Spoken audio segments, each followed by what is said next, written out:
Alhamdulillah, wa ashhadu an la ilaha illallah wahdahu la syarika lah, wa ashhadu anna Muhammadan abduhu wa rasuluh sallallahu alaihi wa ala alihi wa sahbihi ajma'in, amma ba'du.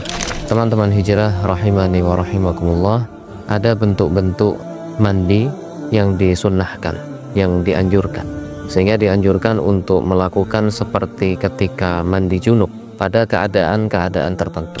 Yang pertama adalah setelah selesai melakukan hubungan suami istri dan ingin melakukan hubungan suami istri kembali.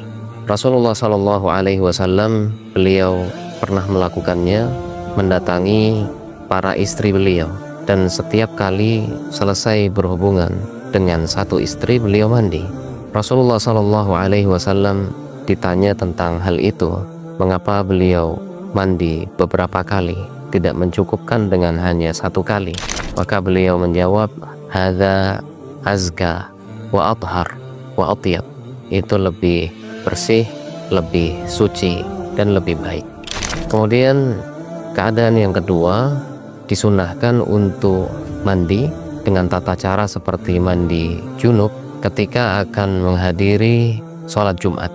Rasulullah Shallallahu Alaihi Wasallam bersabda, "Idza jaa ahadukumul jumu'ah falyaghtasil."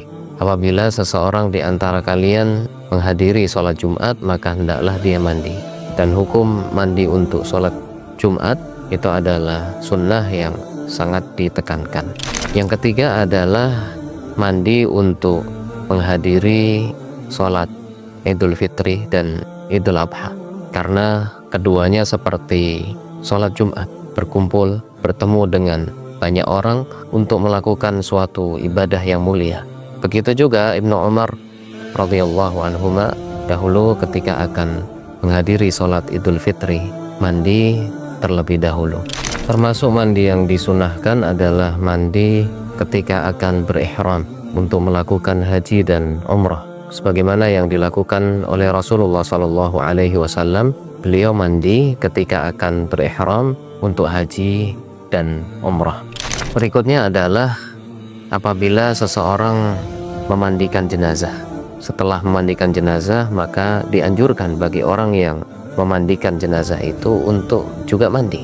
Rasulullah Shallallahu Alaihi Wasallam bersabda, "Man ghassala maitan falyaghtasil."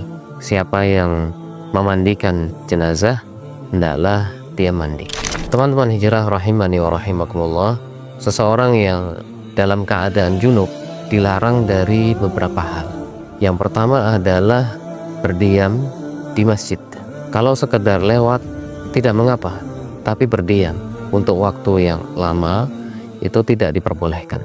Allah Subhanahu wa taala berfirman, "Wala junuban illa 'abiri sabilin hatta taghtasilu."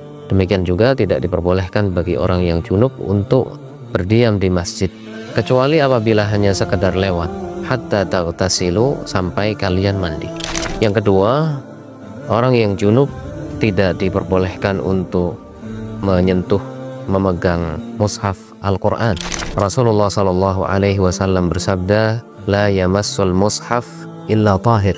Janganlah menyentuh, memegang mushaf Al-Quran kecuali orang yang dalam keadaan suci. Yang ketiga adalah termasuk hal yang dilarang bagi orang yang junub membaca Al-Quran. Membaca Al-Quran itu tanpa harus memegang mushaf, misalnya membaca Al-Quran dari hafalan. Kalau memegang mushaf itu termasuk hal yang tadi telah disebutkan. Di sini membacanya, membaca Al-Quran sebagai bentuk tilawah, sebagai bentuk ibadah tertentu kepada Allah Subhanahu wa taala. Di dalam sebuah riwayat ada seorang sahabat yang berkata, "Kana sallallahu alaihi wasallam la yamna'uhu min qira'atil Qur'ani syai'un illa al-janabah."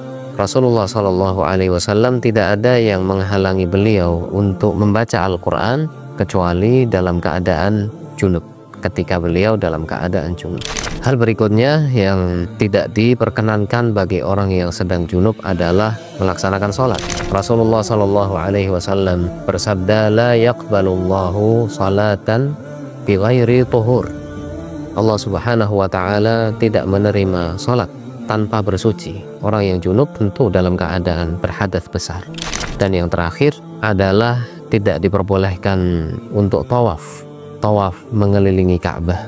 Rasulullah Shallallahu Alaihi Wasallam bersabda, "At-tawafu bil baiti salah." Tawaf mengelilingi Baitullah, mengelilingi Ka'bah itu adalah salat. Sehingga sama seperti salat, maka tidak diperkenankan bagi orang yang junub yang berhadas besar untuk melakukannya. Demikian, semoga bermanfaat.